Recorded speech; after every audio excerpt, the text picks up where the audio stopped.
जय श्री कृष्ण। राधे राधे।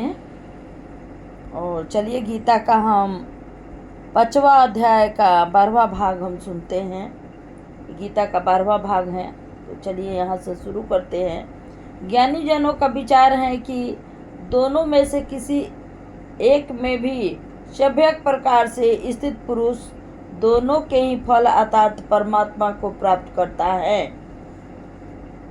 ज्ञान योगियों द्वारा जो परम धाम प्राप्त किया जाता है वही कर्मयोगी द्वारा भी प्राप्त होता है। अतः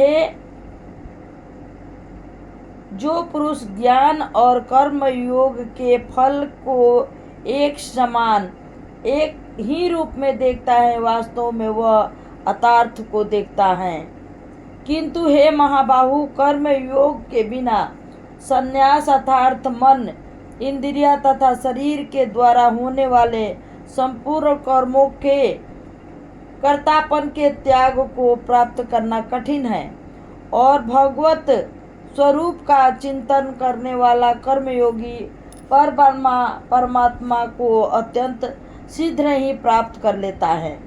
जिस पुरुष का मन उसके अपने बस में है वह जितेंद्रिय तथा विशुद्ध अंतकरण वाला है, और संपूर्ण प्राणियों का आत्मस्वरूप परमात्मा ही उसकी आत्मा है। इस प्रकार का कर्मयोगी कर्म करता हुआ भी कर्मों में लिप्त नहीं होता। तत्व को जानने वाले संख्या योगी की सभी इंद्रियां देखते हुए, सुनते हुए, स्पर्श करते हुए, सूंघते हुए, भोजन करते हुए, गमन करते हुए, सोते हुए, श्वास लेते हुए, बोलते हुए, त्याग करते हुए, ग्रहण करते हुए तथा आँखों को खोलते हुए और बंद करते हुए भी अपने अपने अर्थों में सदाचरण कर रही होती है। ऐसा व्यक्ति प्रकार समझकर निसंदेह ऐसा ही जाने कि मैं कुछ भी नहीं कर रहा हूँ। जो पुरुष अपने सभी कर्मों को परमात्मा को अर्पित करते हुए सशक्ति को त्याग कर कर्म करता है, वह पुरुष संसार में रहते हुए भी पाप से उसी प्रकार निर्लिप्त रहता है जिस प्रकार जल में रहने के बाद भी कमल का पत्ता जल से निर्भीत रहता है।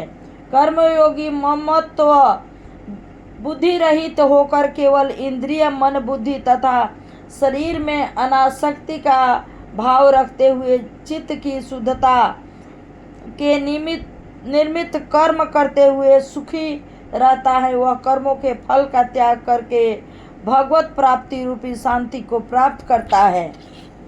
किंतु कर्म के साथ फल की इच्छा रखने वाला पुरुष फल को आसक्त होकर बंध जाता है। ऐसा संख्य योग का आचरण करने वाला पुरुष जिसका अंतकरण उसके बस में होता है, वह कर्म करता हुआ और न करता हुआ भी 9 द्वारा वाले शरीर रूपी घर में सभी कर्मों को मन से त्याग देता है, तथा इस प्रकार का पुरुष आनंद पूर्वक सच्चिदानंद परमात्मा के स्वरूप में स्थिर रहता है। परमेश्वर प्राणी के न तो कर्तापन की और न कर्मों की और न ही कर्मों के फल की रचना करते हैं, किंतु परमात्मा के सकाश से प्रकृति ही यह व्यवहार करती है। सर्वव्यापी परमेश्वर भी न तो किसी के पाप कर्म को ग्रहण करता है और न ही किसी के पुण्य कर्म को, किंतु अज्ञानतावश ज्ञान के ऊपर जो अज्ञान का आवरण चढ़ा हुआ है वही अज्ञानी पुरुषों को भ्रमित करते रहता है। जिन प्राणियों का अज्ञान परमात्मा के तत्व ज्ञान के द्वारा नष्ट किया गया है, उनका ज्ञान सूर्य के समान सच्चिदानंद परमात्मा के साक्षात दर्शन करा देता है। जिनका मन और ध्यान अपनी बुद्धि सहित सच्चिदानंद परमात्मा में निरंतर एकाकी भाव से स्थिर है, ऐसे इस प्राणाय पुरुष ज्ञान के द्वारा पाप रहित होकर मोक्ष को प्राप्त करते हैं।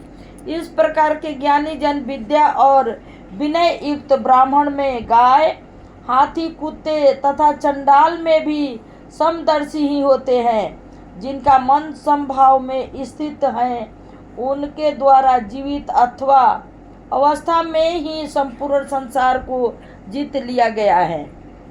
सच्चिदानंद परमात्मा निर्दोष और सम है। इस प्रकार के सच्चिदानंद परम परमात्मा में ही स्थित है। जो पुरुष अपने प्रिय को प्राप्त करके हर्षित न हो तथा प्रिय को प्राप्त करके उद्गिन्न न हो, वह स्थिर बुद्धि, संशय रहित और ब्रह्मवेत्ता पुरुष सच्चिदानंद परम ब्रह्मा परमात्मा में एकाकी भाव से नित्य स्थिर रहता है। बाहर के विषयों में आसक्ति रहित अंतकरण वाला पुरुष परमात्मा में स्थिर ध्यान जनित सात्विक आनंद को प्राप्त करता है। इसके पश्चात वह सच्चिदानंद परम ब्रह्मा परमात्मा के ध्यान रूपी योग में अभिन्न भाव से स्थिर होकर कभी समाप्त न होने वाला आनंद का अनुभव करता है।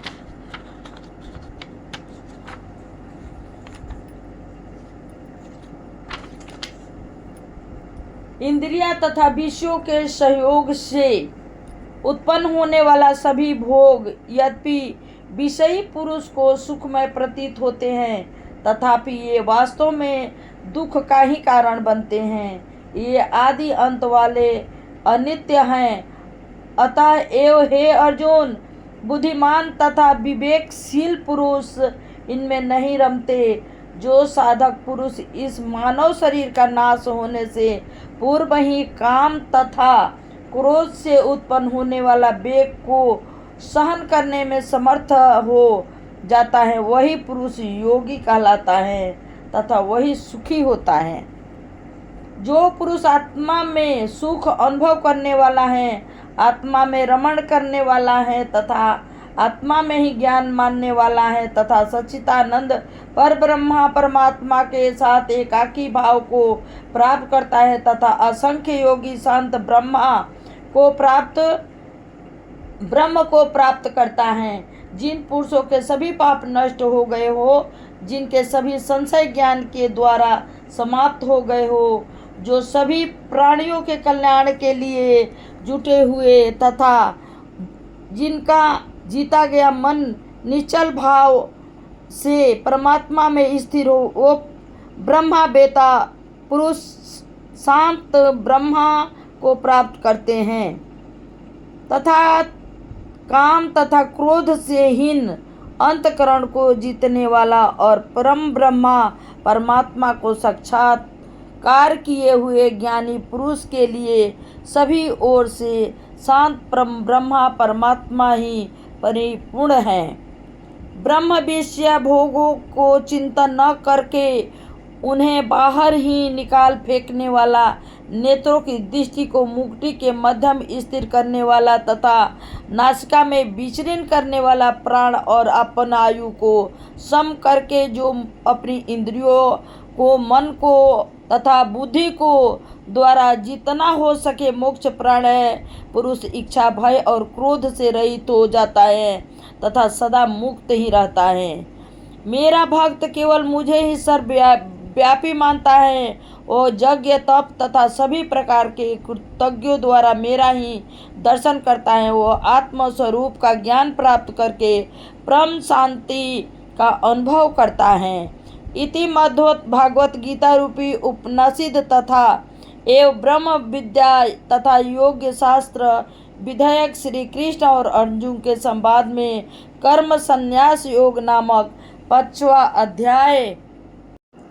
प्रभु लक्ष्मी बोली, श्रीमद् भागवत गीता के 5वें अध्याय का क्या महात्मा है? हे लक्ष्मी, भगवान विष्णु बोले, श्रीमद् भागवत गीता के 5वें अध्याय का महात्मा जानने के लिए तुम्हें एक छोटी सी कथा सुननी पड़ेगी। तो ये कथा मैं यही अब समाप्त करती हूँ। अगले भाग में आप लोगों का विष्णु भगवान जी लक्ष्मी जी को एक कथा सुनाएंगे, उसके बारे में मैं आप लोगों को सुनाऊंगी गीता के माध्यम से। और ये यहीं पर गीता का पाठ का विराम करते हैं। जय श्री कृष्ण, राधे राधे।